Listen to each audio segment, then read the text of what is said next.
to harshness, to trouble, to schism.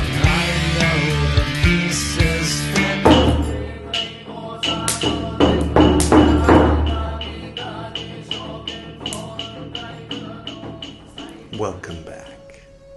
This is Buddhist Books Podcast, episode 334, Tipitaka, part 214, and Cullavagga 4, spelled like Cullavagga, pronounced Cullavagga. Cullavagga 4, part 4. Oh, and I forgot to do this. This is Buddhist Books Podcast, episode 334, which, since that ends in a 4, notice the little Dharma wheel. It's a Ashoka period Dharma wheel carved out of stone, which here on Buddhist Books Podcast we use to refer to pre-sectarian early Buddhism, even though it being from the Ashoka period would more appropriately fit with Theravada, but there isn't a whole lot as far as iconography from pre-sectarian early Buddhism, so it's what we got. For Theravada, we got a picture of King Ashoka. Anyway, okay, all right. These books here, if you're curious, just in case, for the one or two people at some point in the future would be like, well, have you read any Theravada on here? No. Yeah, I mean, yes and no. Because it's one of those things where, like, if there's a circle, a big circle A and a little circle B, right? And Theravada includes pre-sectarian early Buddhism, but pre-sectarian early Buddhism isn't necessarily Theravada. Does that make sense? Like, for example, just recently on Chicken Philosophy, our sister channel, we finished the Carl Jung's Black Book series. We read that in preparation to read The Serpent Power. See, because what happened was, I think it was 1927, Carl Jung read The Serpent Power, which is a translation of a particular, like, tantric Hindu scripture, and it was translated by a British guy, and then Carl Jung read it, and he gave a lecture to the first psychologists where he summed it up in his own words in a way that he thought that his audience could understand, and that became the basis of the Western understanding of yoga, tantra, kundalini, and chakras. And so we're deconstructing that and seeing if we can glean any insights from following the trail that led to what in your local yoga studio, if you're living in a place like California or New York or London or Moscow or whatever, would pass for. Anyway, that's neither here nor there. What was my point? I had one. I really did.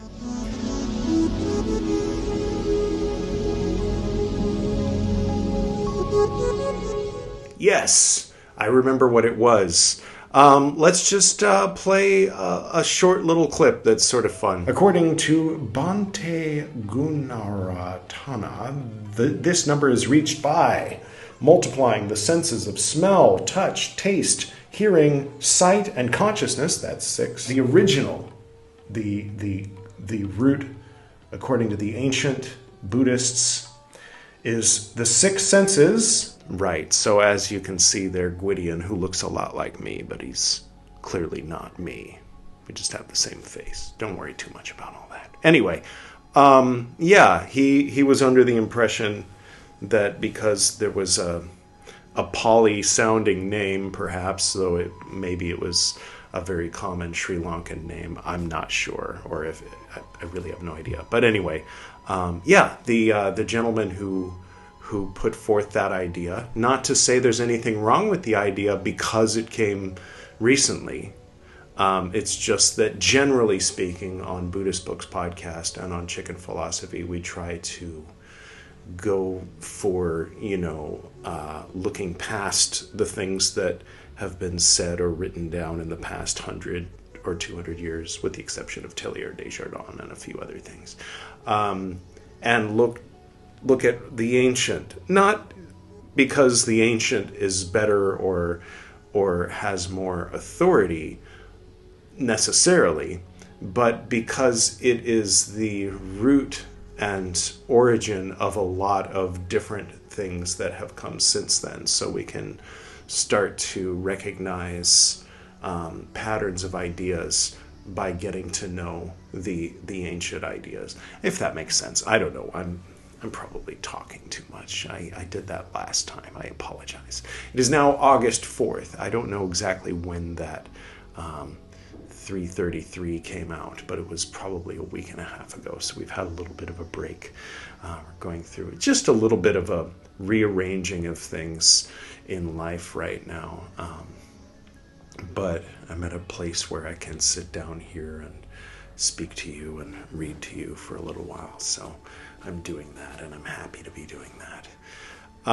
But yeah, so as in that example, I had thought that was something ancient because it came from Theravada, but it was something very recent that came from Theravada, because Theravada is very much alive today and developing today. And if 100 years from now they develop a new practice, that practice will be new, much newer than Vajrayana practices from 1,300 years ago, and much newer than Mahayana practices from 2,000 years ago, and far newer than pre-sectarian early Buddhist practices from 2,600 years ago. All right, everybody's clicked away now. It's just me talking to myself and you. Hello, I see you. Some of the more diehard, loyal viewers are still here, but everyone else is gone because I talked too much. It happens. Right. So if you'd like to start at the beginning of Tipitaka, you can click right there. That's me like 4.5 years ago, beginning this book here. And if you'd like to start at the beginning of Cullavagga, which is me only a year and a half, or I don't know how long ago that was. I think more than a year and a half ago. It's right there. That's Cullavagga. I think the wall behind me is pink, and we're in landscape orientation if you click through there, but times change. Okay, so we're picking up right where we left off last time. If you remember, there was the specific act of depravity, the formal act of specific depravity against the monk Uvala. And I thought that because, as I was reading, I was pretty well convinced that Uvala had come around before, but it turned out he hadn't. But the situation and all the things he said and did had come about before, but in that previous time it said a certain monk.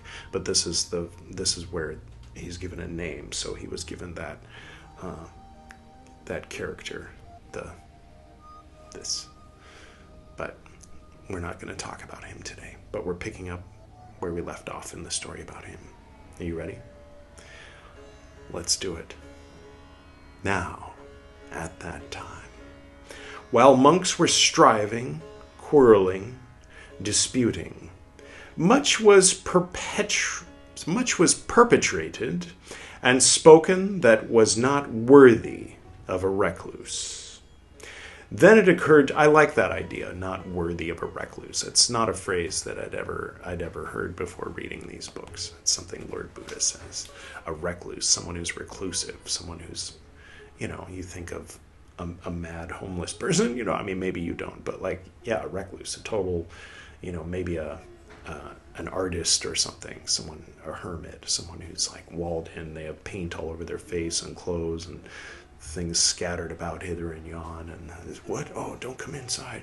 It's not very socially, but that's something very high, more important than a king, perhaps. And for them to do these weird things like stand with their arms akimbo and make eye contact with the villagers when they're going out looking for alms is not worthy of a recluse. Sometimes I feel like I'm on the same page with Lord Buddha. I like those days. Other days I don't. Those days are sad. Continuing.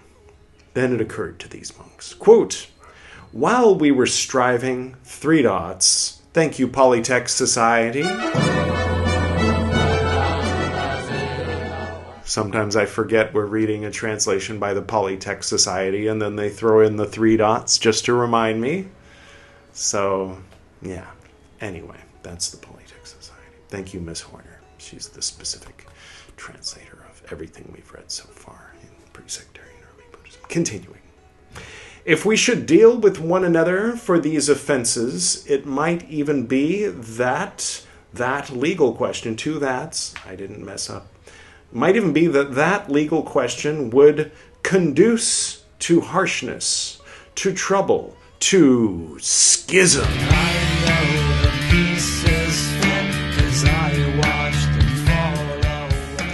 For anyone who didn't go, oh, hey, take a moment, do yourself a favor, listen to this song with the lyrics. I think I'll find something that has the lyrics on the screen. If not, I'll have to make it, and then come back.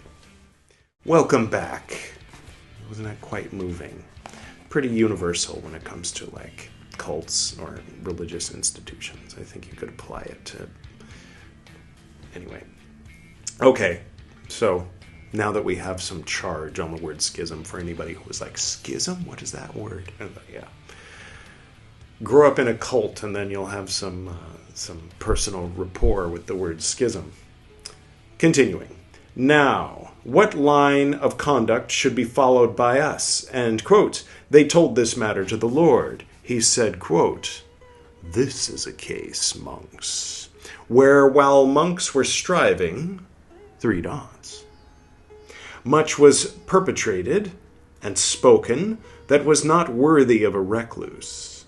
Then it occurred to these monks, quote within quotes, while we were striving, 3 dots. It might even be that legal question would conduce to harshness, to trouble, to schism. And quote within quotes, I allow monks a legal question such as this to be settled by covering up as with grass. Let's keep reading. Sounds fishy to me, but okay. I mean, I kind of get it, but it seems like one of those that could be misused. You have a legal question, but it's making you guys fight. Let's just cover it up as with grass. We'll find out what that means more specifically. And thus, monks, should it be settled, one and all should gather together in the same place. Having gathered together, the order should be informed by an experienced, competent monk, saying, quote within quotes, honored sirs, let the order listen to me. While we were striving, 3 dots, randomly an open quote. So is that a quote within a quote within a quote? I don't know. The Polytext Society is being a little obtuse right now. 4 dots. It might even be that this legal question would conduce to harshness, to trouble, to schism. End quote. Within quotes, within quotes. Got it. If it seems right to the order may settle this question by covering up, parentheses as, and parentheses with grass, unless it is a heavy sin. All right, fair enough.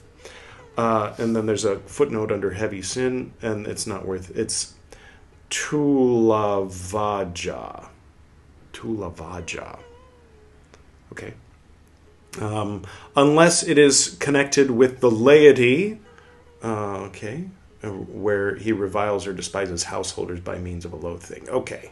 If a monk is insulting a lay person, then you don't cover that up with grass. Got it? Okay, good. The one side, one's own side, sahapaka, okay. The one side should be informed by an experienced, competent monk from among the monks siding in with the one side, with the one and then in parentheses side. Quote within quotes, let the venerable ones listen to me. While we were striving, 3 dots, not worthy of a recluse, 3 dots, to schism. If it is pleasing to the venerable ones, I would confess whatever is the offense of the venerable ones, as well as whatever is my own offense, both for the sake of the venerable ones and for my own sake, unless it is a heavy sin, unless it is connected with the laity, parentheses, so as to obtain, and parentheses, a covering up, parentheses, as, and parentheses, with grass in the midst of the order, End quote within quotes. Afterwards, the other side should be informed by an experienced, competent monk from among the monks, siding with the other parentheses side, end parentheses. Quote within quotes, let the venerable ones listen to me while we were striving, three dots, a covering up, parentheses, as with, end parentheses, grass, in the midst of the order, end quote within quotes. The order should be informed. Now, Lord Buddha still talking. The order should be informed by an experienced, competent monk siding with the one side, in parentheses, but I'm going to stop mentioning the parentheses because it's a little distracting. Quote within quotes, honored sirs, let the order listen to me.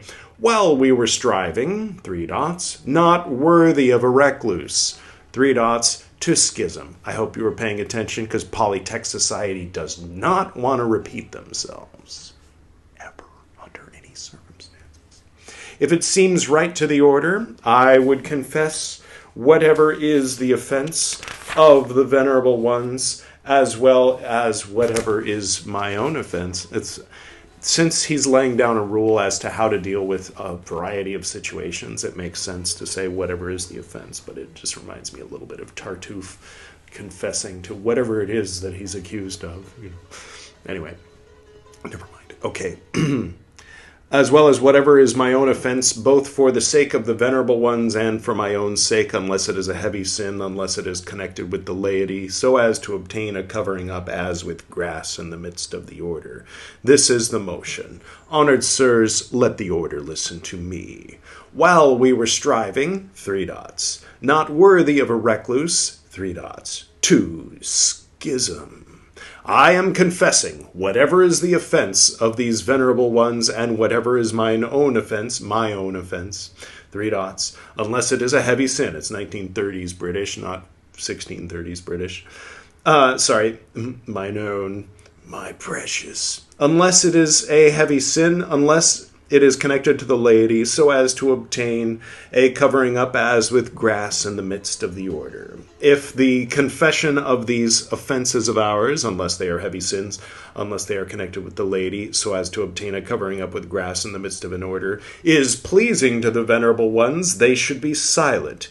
He to whom it is not pleasing should speak.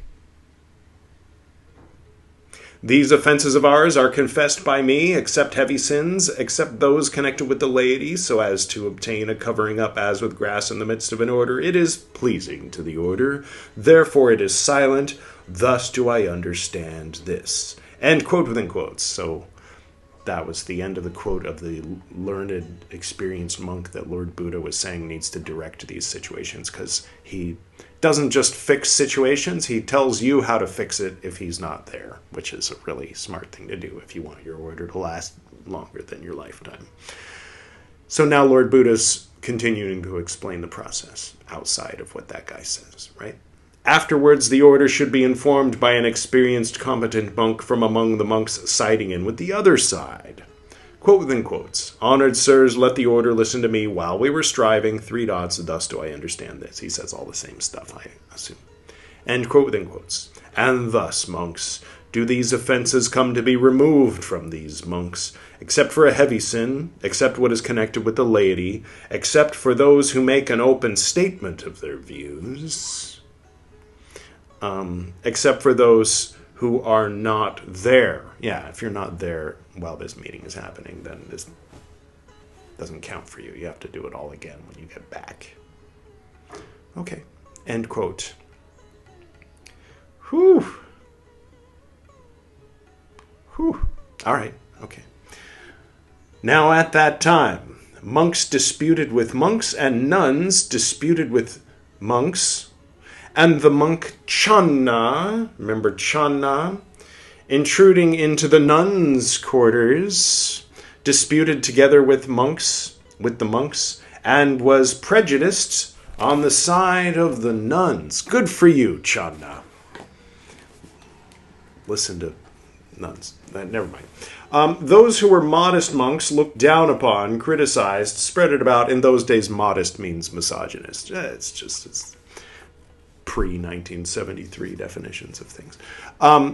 Quote, how can this monk Channa, intruding into the nuns' quarters, don't do that, Shauna. That part was a little weird. Dispute together with monks and be prejudiced on the side of the nuns. I am also prejudiced on the side of the nuns, for the record. End quote. Then these monks told this matter to the Lord. He said, quote, is it true, as is said, monks? 3 dots. It's always true that 3 dots. End quote. Quote, it is true, Lord, end quote. Having rebuked them, having given reason to talk, he addressed the monks, saying, quote, monks, there are these 4 kinds of legal questions. Legal questions arising out of disputes. Legal questions arising out of censure. Legal questions arising out of offenses. Legal questions arising out of obligations. What is here a legal question arising out of disputes? This is a case, monks, where monks dispute, saying, quote within quotes, it is Dhamma, end quote within quotes, or quote within quotes, it is not Dhamma, end quote within quotes, or quote within quotes, it is discipline, end quote within quotes, or quote within quotes, it is not discipline. All right, so this is all in quotes. So I'm just going to say quote rather than quote within quotes because there's a long list of these things. So when I say quote, until I clarify otherwise, it's understood that I mean quote within quotes. Okay. Or, quote, it is spoken, uttered by the truth finder, end quote. Or, quote, it is practiced by the truth finder, end quote. Or, quote, it is not practiced by the truth finder, end quote. Or, quote, it is laid down by the truth finder. That's Lord Buddha. He's one of his nicknames, end quote. Or, quote, it is not laid down by the truth finder, end quote. Or, quote, it is an offense, end quote. Or, quote, it is not an offense, end quote. Or, quote, it is a slight offense, end quote. Or, quote, it is a serious offense, end quote. Or, quote, it is an offense that can be done away with, end quote. Or, quote, it is an offense that cannot be done away with, end quote. Or, quote, it is a bad offense, end quote. Or, quote, it is not a bad offense, end quote. Whatever here is strife, quarrel, contention, dispute, difference of opinion, other opinion, because the common appellation of heatedness is, quote, quarrel, quote within quotes, obviously, end quote, this is called a legal question arising from disputes. Continuing, we're still in quotes, Lord Buddha still talking. What is here a legal question arising from censure? In this case, monks censure a monk for falling away from moral habit or from falling away from good habits, or for falling away from right view, or for falling away from a right mode of livelihood. Whatever here is censure, fault-finding, talking to, scolding, bickering, inciting, instigating, this is called a legal question arising from censure. What is here a legal question arising from offenses? Both the 5 classes of offenses yield legal questions arising from offenses, and the 7 classes of offenses yield legal questions arising from offenses. At first I was thinking both, but there's 5. No, he's saying both these 5 and those 7. Oh, all right. This is called a legal question arising from offenses. What is here a legal question arising from obligations? Whatever is in order's business and ought to be done by it. A formal act for which leave ought to be asked. A formal act at which a motion is put. A formal act at which a motion is put and followed by one resolution. A formal act at which a motion is put and followed by a resolution made 3 times. This is called a legal question arising from obligations.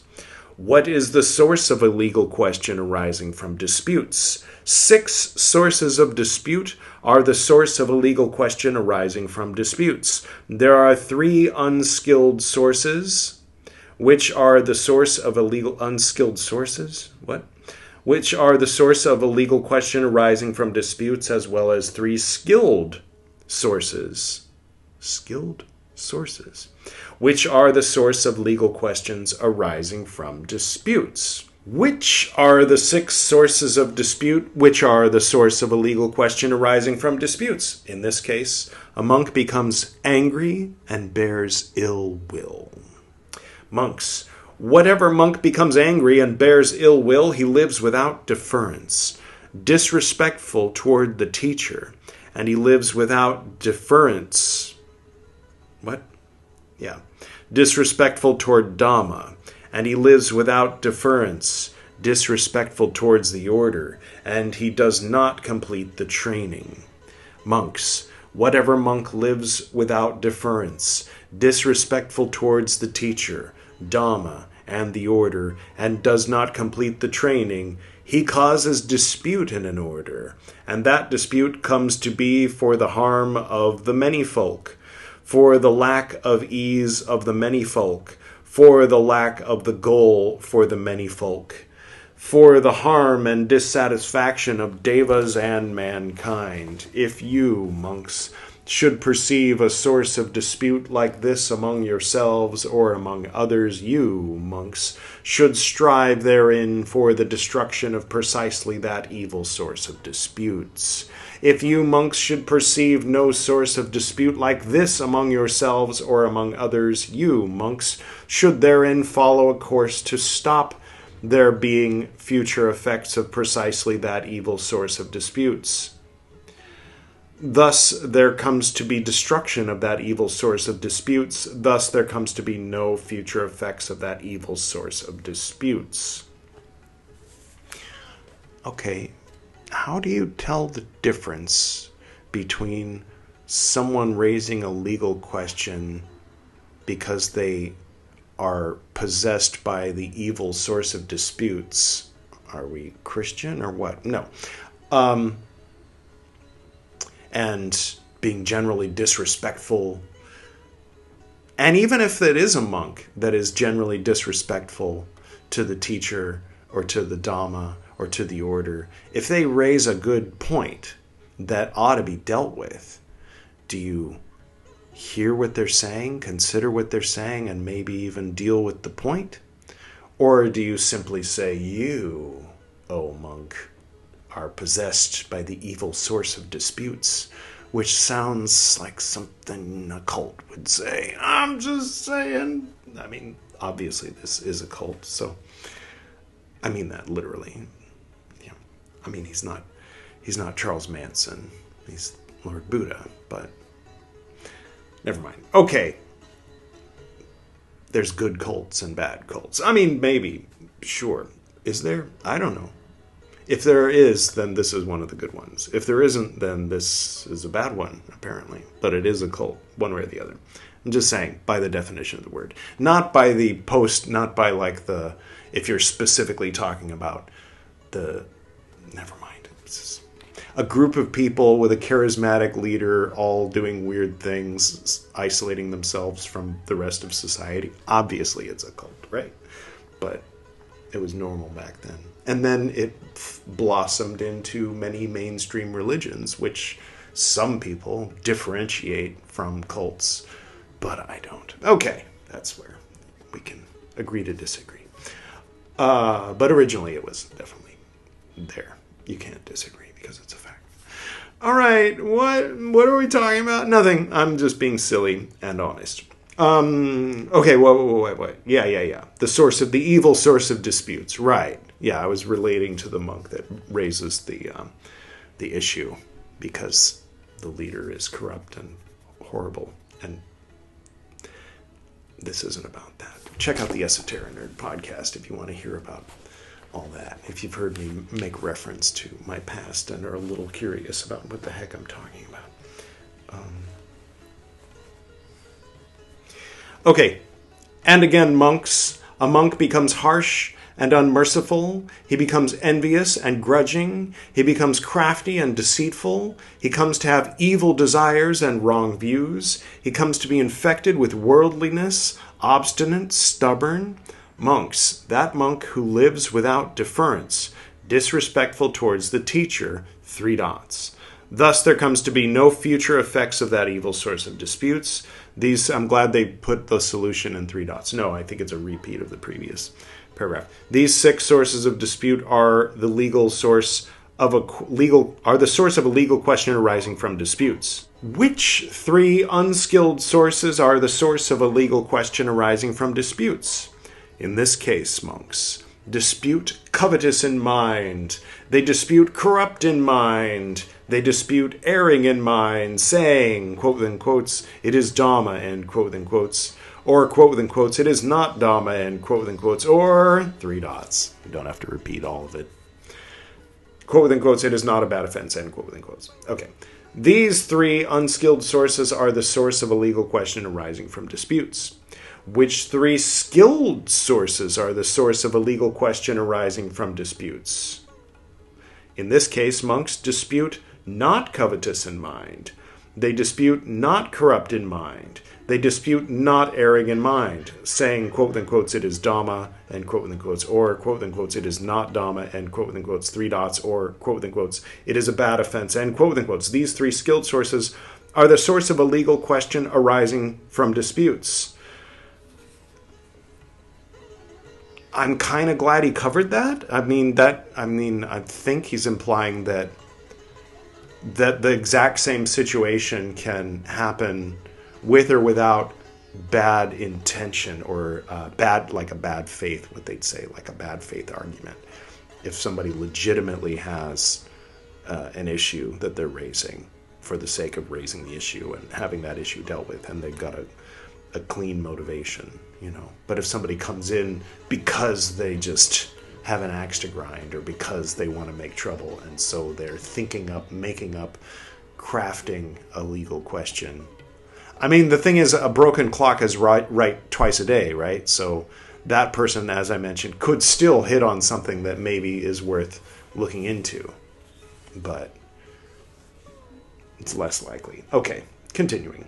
What is the source of a legal question arising from censure? 6 sources of censure are the source of a legal question arising from censure. There are 3 unskilled sources which are the source of a legal question arising from censure, as well as 3 skilled sources which are the source of a legal question arising from censure. Body, too, is a source of legal question arising from censure. Speech, too, is a source of legal question arising from censure. Which are the 6 sources of censure that are the source of a legal question arising from censure? In this case, monks, a monk becomes angry and bears ill will. 3 dots, parentheses, the Polytext Society says, it's like the same as before, but instead of dispute, read censure. Fair enough. Fair enough, Polytext Society, and thank you. We don't have to read all that stuff again with just one word being different. Okay, 3 dots. These 6 sources of censure are the source of a legal question arising from censure, although the repetition might have helped to drill the idea in our brain, especially if it was an oral tradition and this was the rules of our society, and we were a group of monks that, we should repeat it and not replace it with 3 dots, right? But okay, continuing. Which 3 unskilled sources are the source of a legal question arising from censure? In this case, monks, covetousness in mind, censure a monk. Corrupt in mind, they censure him. Erring in mind, they censure him with falling away from moral habit, or with falling away from good habits, or from falling away from right view, or with falling away from a right mode of livelihood. These 3 unskilled sources are the sources... 3 unskilled sources, Miss Horner, are the sources of a legal question arising from censure. Which 3 skilled sources are the source of a legal question arising from censure? In this case, monks, not covetous in mind, censure a monk. Not corrupt in mind, 3 dots. Not erring in mind, they censure him with falling away from moral habit, 3 dots. With falling away from right mode of living. These 3 skilled sources are the source of a legal question arising from censure. Which kind of a body is a source of legal question arising from censure? In this case, someone comes to be of a bad color, ugly, deformed, very ill or blind in one eye, or paralyzed down one side, or lame, or a cripple, on account of which they censure him. This kind of body is a source of a legal question arising from censure. This is where Lord Buddha and I kind of part ways, where I'm like, hey, Lord Buddha, why you gotta be such a beep? Gotta censor myself a little. About, people with disabilities being monks in your order. Stop it. Thought you were supposed to be enlightened.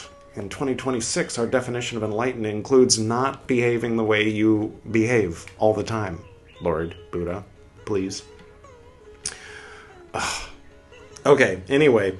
What is the source of a legal question arising from offenses? 6 origins of offenses are the source of a legal question arising from offenses. There is the offense which originates from the body, not from speech, not from mind. There is the offense which originates from speech, not from body, not from mind. There is the offense which originates from body and from speech, not from mind. There is the offense which originates from body and from mind, not from speech. There is the offense which originates from speech and mind, not from body. There is the offense which originates from body and from speech and from mind. What about the one that arises from mind but not from body or speech? No one knows about it because it's just in the mind. Well done leaving that one off. Okay. These 6 origins of offenses are the source of a legal question arising from offenses. Unless I read it and I just didn't realize that I read it. I don't think I did, though. I was listening for that one. What is the source of a legal question arising from obligations? The order is the sole source of a legal question arising from obligations. Well, there you go. That one was simple.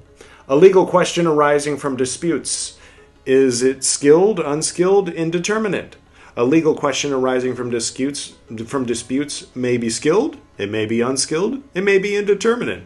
What here is a legal question arising from disputes that is skilled? In this case, monks whose thoughts are skilled dispute, saying this is Dhamma, this is not Dhamma, or etc., this is a bad offense. Whatever therein is strife, quarrel, contention, dispute, difference of opinion, other opinion, because the common appellation of heatedness is quarrel, this is called a legal question arising from dispute that is skilled. What here is a legal question arising from disputes that is unskilled? In this case, monks whose thoughts are unskilled dispute, saying this is Dhamma, this is not Dhamma, this is a bad offense, etc. Because common appellation of heatedness is quarrel, this is called a legal question arising from disputes that is unskilled. Dumb people arguing as opposed to intelligent people arguing. Okay. What here is a legal question arising from disputes that is indeterminate. In this case, monks whose thoughts are indeterminate dispute, saying they're kind of, I don't know whether they're smart or not. Okay. It is Dhamma, it is not Dhamma, it is a bad offense. Called a legal question arising from disputes that is indeterminate. A legal question arising from censure. Is it skilled, unskilled, indeterminate? A legal question arising from censure may be skilled, it may be unskilled, it may be indeterminate. What here is a legal question arising from censure? I think Lord Buddha might be going on and on like this so that people will just stop asking him questions, because you know that if you ask him a question, he's going to go on and on like this for like 20 hours. No. In this case, monks whose thoughts are skilled censure a monk with falling away from moral habits. It is thorough. Or with falling away from good habits, or with falling away from right views, or with falling away from a right mode of livelihood. Whatever herein is censure, blaming, talking to, scolding, bickering, inciting, instigating, this is called a legal question arising from censure that is skilled. What here is a legal question arising from censure that is unskilled? In this case, monks whose thoughts are unskilled censure a monk. 3 dots. What is here a legal question arising from censure that is indeterminate? In this case, monks whose thoughts are indeterminate censure a monk with falling away from 3 dots, a right mode of livelihood. Whatever herein is censure, blaming, 3 dots, instigating. This is called a legal question arising from censure that is indeterminate. A legal question arising from offenses. Is it skilled, unskilled, indeterminate? A legal question arising from offenses may be unskilled, it may be indeterminate. There is no legal question arising from offenses that is skilled. Okay? What is here a legal question arising from offenses that is unskilled? A transgression committed knowingly, consciously, deliberately is one that is called a legal question arising from offenses that is unskilled. Okay? What is here a legal question arising from offenses that is indeterminate? A transgression committed not knowingly, not consciously, not deliberately is one that is called a legal question arising from offenses that is indeterminate. But there's not one arising from... Okay, because if you're skilled, then you won't do any of these wrong things. All right. Okay. A legal question arising from obligations. Is it skilled, unskilled, or indeterminate? Well, it can only come from the order, right? A legal question arising from obligations may be skilled, it may be unskilled, it may be indeterminate. What is here a legal question arising from obligation that is skilled? Whatever formal act that in order, good in mind, carries out. A formal act for which leave ought to be asked, a formal act at which a motion is put, a formal act at which a motion is put and followed by one resolution, a formal act at which a motion is put and followed by a resolution made 3 times. This is called a legal question arising from obligations that is skilled. What is here a legal question arising from obligations that is unskilled? Whatever formal act that in order bad in mind carries out. The whole order is bad in mind. 3 dots. What is here a legal question arising from obligations that is indeterminate? Whatever formal act that in order indeterminate in mind carries out. This is called a legal question arising from obligations that is indeterminate. Can there be a dispute and a legal question arising from disputes? A dispute but no legal question?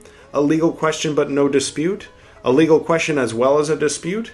There may be a dispute and a legal question arising from disputes. There may be a dispute but no legal question. There may be a legal question but no dispute. There may be a legal question as well as a dispute. What is here a dispute and a legal question arising from disputes? In this case, monks dispute, saying this is Dhamma or etc. This is not a bad offense. Whatever herein is strife, quarrel, contention, dispute, difference of opinion, other opinion, because the common appellation of heatedness is quarrel, that is called a dispute and a legal question arising from disputes. What is here a dispute but not a legal question? Mother disputes with son, and son disputes with mother. Father disputes with son, and son disputes with father, and brother disputes with brother, and brother disputes with sister, and sister disputes with brother, and friend disputes with friend. This is a dispute, but not a legal question. What about sister disputes with sister? Mother disputes with daughter? You left it out. I think you know you left it out, and I think you know why, and you need to check yourself, Lord Buddha, before you wreck yourself. I said it. I meant it. Sorry. I'm sorry. I'll keep reading. Okay. What is here a legal question but not a dispute? A legal question arising from censure, a legal question arising from offenses, a legal question arising from obligations. This is a legal question but not a dispute. What is here a legal question as well as a dispute? A legal question arising from disputes is a legal question as well as a dispute. Can there be is in parentheses, if you were curious, but can there be censure and a legal question arising from censure? Censure but no legal question. A legal question but no censure. A legal question as well as censure. There may be censure and a legal question arising from censure. There may be censure but no legal question. There may be a legal question but no censure. There may be a legal question as well as censure. Now, I've been thinking that this surely is going to move on to something else, but it's not. I mean, it's going to go on like this for a while, so rather than make this episode like longer than an hour, hoping that the end of this whole legal question, censure, but is it not illegal, blah, blah, blah, it's going to be a 2-parter. I mean, in other words, next time, rather than starting with a new section like we did today, sort of we're going to be continuing with that. So hold that thought for just a few days, and then actually next time, let's bring up the clock. So today was a 4 episode. It was Buddhist Books 334. Next time will be Buddhist Books 335, which means next time is going to be Shingon. And I recently picked up the Mahavairocana Tantra or Sutra. I don't know. I can't see the title is being blocked a little bit. And so I'm pretty sure that we're going to be reading a little bit of that at the beginning of the Shingon episodes now. Okay, that's what we're going to do. I was thinking that we would read that instead, but no. We'll read that for like a few minutes at the beginning of each of the part 5s. So that's what's up next, and then when we get to Buddhist Books 336, we will pick up where we left off for anybody aching to know what Lord Buddha is going to say next about legal disputes and whether they're unskilled or skilled and all of that good stuff, which is foundational, historical, interesting, maybe. That's subjective, maybe not interesting. If you made it this far, then either you really enjoy my voice or, the background music, or you found this on some level interesting, maybe even enjoyable. If so, you're a weirdo, like me, because obviously I find it interesting and enjoyable on a certain level.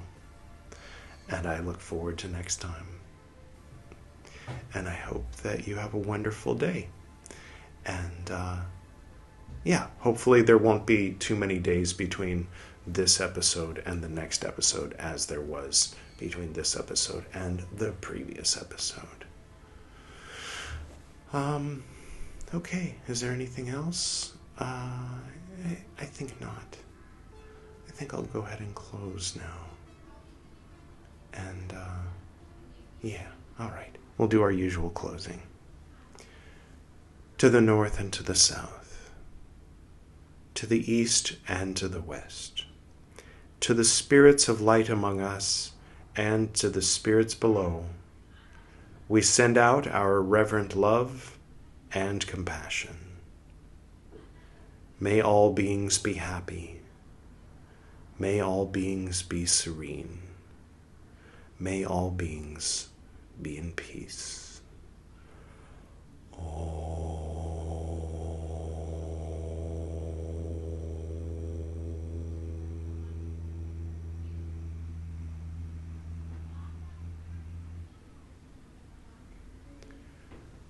Until next time.